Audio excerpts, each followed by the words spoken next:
Welcome back, Pop Culture Fanatics. My name is Devin, and welcome to Hello All, Season 1. Now, I know you guys have seen probably tons of reviews on Rotten Tomatoes and even on YouTube, and you've seen trailer after trailer when it comes to the Joker, so you know what this movie's about. So I'm not going to get into the basis of it, but I will get into a quick spoiler-free review, and then we'll dive a little bit deeper into how I really felt about this movie in certain moments within this movie that really clicked with me. And I do have notes in front of me, so I am going to reference those. So if you guys see me looking away, that's the reason why that happens. But anyways, Joker was not only well constructed, shining through its wonderful cast, putting on stunning performances, a distinct visual style and creative direction, but it speaks to its audience about issues that are currently affecting us day to day. It touches on mental health and how oftentimes we ignore those who need attention the most from us, while simultaneously giving all the attention to celebrities and the wealthy who kind of bait us in with their flashy products and celebrity style stories. It addresses the huge gap in classes that make up the US, not just the US, but also every sort of economy that goes around this world as well, but specifically the US in terms of what we're talking about here, and the effect that that has on our lives. It shows what happens when someone is desperately crying out for help, but is being ignored because of their instability and perceived weakness, resulting in a continuously harming outlook on those who deal with these issues involving mental health and social health as well. You may not like to hear it, but it is a direct commentary on mass shootings or situations similar to mass shootings and the fact that we've been plagued with those sort of issues. The same shootings that we all rage about online when it's real, but when it's portrayed in a visceral way through media such as this film, for example, which will reach millions, and it's designed to make us aware, we sort of downplay the idea, or we don't want to prescribe to this sort of film. Stripping the movie itself of its validity because of a bias we may have adopted, possibly pertaining to the people involved and maybe some off-color jokes they may have made or political views that you don't necessarily agree with. This is an important film to society, I would say, and we should shed light on the positive messaging found within it. It's effective because of its strong impression and surreal execution. To say this film is empty, in my opinion, is to admit that you're not truly seeing what this film is trying to say, or the message that it's trying to show you. Just very simply put, this movie is well made. Its visuals are stunning. It has a very unique style to it. It definitely feels like it's back in the 70s or 80s. You can definitely see the Michael Scorsese undertones and even overtones when it comes to this movie. The acting in this movie is elevated mostly by Joaquin Phoenix because of his amazing performance. Joaquin Phoenix has been one of my favorite actors for a very, very long time. He's definitely within my top 3, and man, I can just tell you that he outperforms himself in this film, and I'm not surprised by any means. I knew as soon as it was announced that I would like this movie and that Joaquin Phoenix would be the star of it, as he is, and I think he did a phenomenal job just capturing the surreal, drastic measures of this film and what it has to say. This film has a message, simply. It has a creative direction, and it is telling us things that it seems like the internet world doesn't necessarily want to listen to because of their bias or their preconceived notion. This movie touches on some very important issues that I think plagues our society today, and I think it's important that we all take time to watch this and to really heed the message, because it almost feels like a warning that we should all pay attention to. I think it's important that we heed the message that this film is trying to tell us. I think it very drastically in a surreal fashion communicates to us the issues that we deal with as a society, and it's telling us that, hey, these issues are plaguing us, and it's not just plagued by, this or that. It's also our inactivity that causes this spiraling of those who feel disenfranchised. I'm not sure how much of a political film I want to say this is. It obviously is political. Everything's political, technically. But I don't feel like this is a left or right type of conversation. I think it's very bipartisan. In fact, I think it's something that most people can agree with. And most people are aware that this is sort of loosely something that takes place in our current world, but not many people want to address it. It's probably why this film is getting some backlash here and there. I keep saying it in short, but it never really is that, is it? Go see this movie.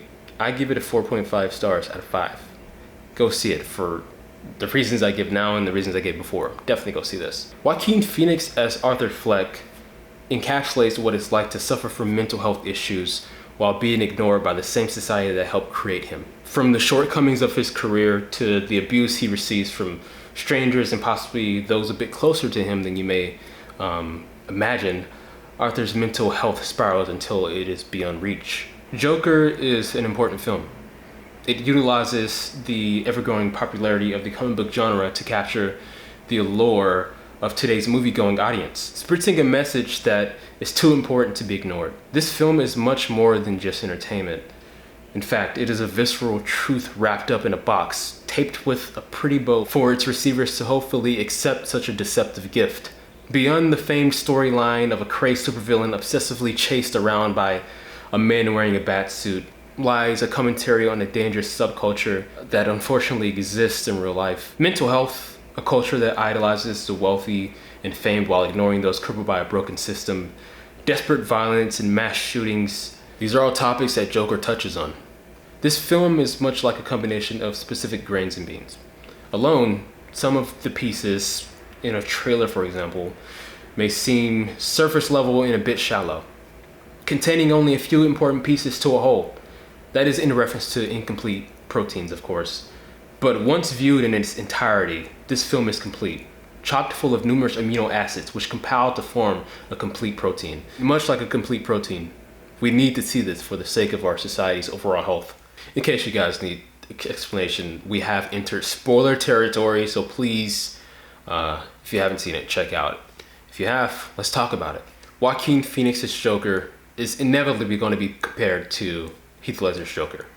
And I see it this way. In terms of comic book entertainment, comic book adaptation, I think that Heath Ledger's Joker does a much better job of being that. I think that his performance will always be the pinnacle of a performance of the Joker. And actually, people may not agree with that. Some people may think Jack Nicholson or Mark Hamill or anyone who ever played the Joker in the past may have done a better job. But for a lot of fans, I think that Heath Ledger is pretty much a pinnacle when it comes to Joker. I would argue that Joaquin Phoenix Joker's performance in his own right is around the same level of acting and innovation and surrealness and drasticness and desperation and pain as Heath Ledger's Joker, and maybe even more so. But I still think Heath Ledger's Joker is a better portrayal of the character itself and is a bit more interesting. But if you're looking for something to that extent, this is definitely not the movie, as you guys will know, to go for that. This is definitely not an Avengers movie. This is not a Spider-Man movie. This is more of a psychoanalysis of what it means to be mentally ill past a breaking point where nothing matters anymore.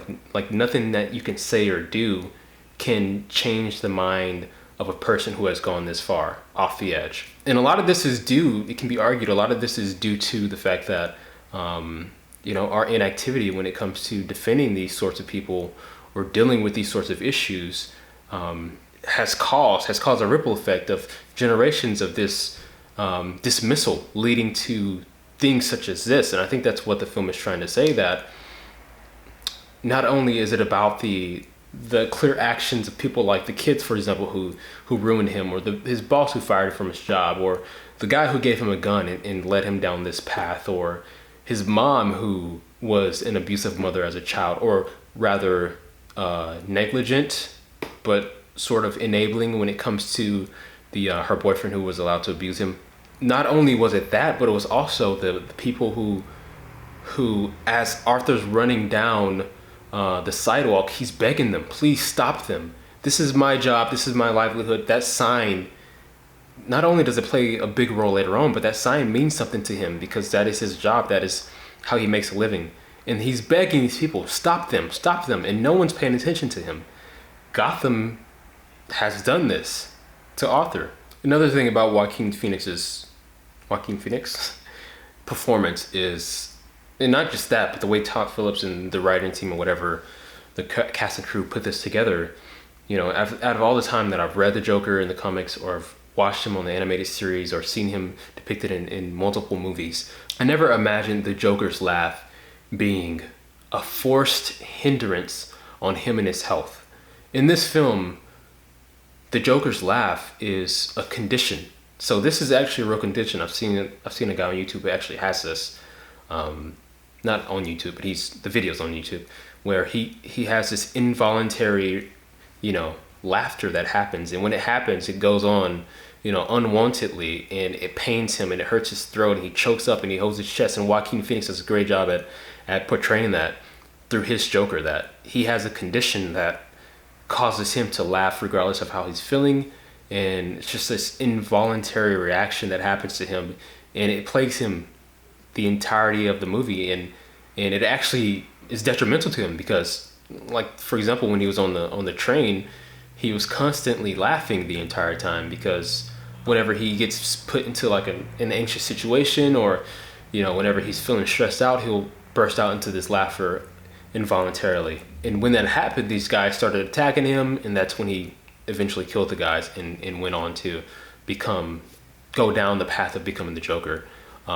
I think it's just beautiful and gorgeous, and I can't believe no one's ever thought of that before. But I love the way that we tie in the Joker story to Batman's story. There's a lot of Easter eggs in here when it comes to Batman's origin story and Joker's origin story. And I thought it was really awesome how they showed, of course this is spoilers if you guys haven't left already, how they showed Thomas and Martha Wayne being shot and killed as a result of the Joker and his night show appearance, and him murdering Robert De Niro on this show. And it's setting this movement in motion, again referring to the class issue that we deal with here. People are angry because they're in Gotham and the city's run down, and people are dealing with all these issues, and government took away the funding for a lot of these public social health access buildings, and the medication that comes along with it. They feel like they're getting screwed, and they're getting screwed by the 1%, so they're angry. And when the Joker does what he does, when he murders Robert De Niro, which was a gruesome scene, but also a really well acted scene, really well shot, super deep, really insane to watch, like an unsettling experience to watch that scene happen, just like the rest of the movie. But when it happens, he sets off this chain reaction of people, disenfranchised people who were poor or sick or mentally ill, or just felt like they were being robbed or treated poorly. They end up going on a rampage, and within the rampage they shoot Martha and Thomas, and that is the origin of the Batman story, and they show that little sequence in there. And I thought that was a beautiful touch, tying it all back in and grounding it within the Batman lore, and I really enjoyed that. I thought that was not necessarily clever, maybe the way it played out overall, but it's something you expect. But I think it's still, the fact that I expect it and I'm still sort of amazed by it, because I literally gasped when it happened, because I guess you sort of expect it to happen, but when it actually does happen in the context of this particular film, it's sort of like grounding it within the lore of Batman, which kind of makes it a bit more I don't know the exact word, but interesting in a way, different. It was cool. The performance by Joaquin Phoenix, even Robert De Niro, within that talk show scene was spectacular.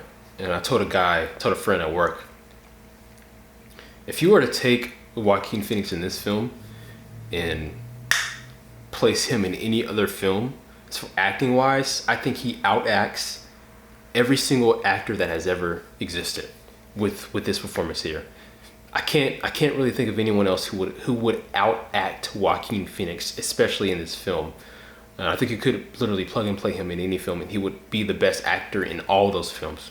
Maybe Tom Hardy is another one of my top 3.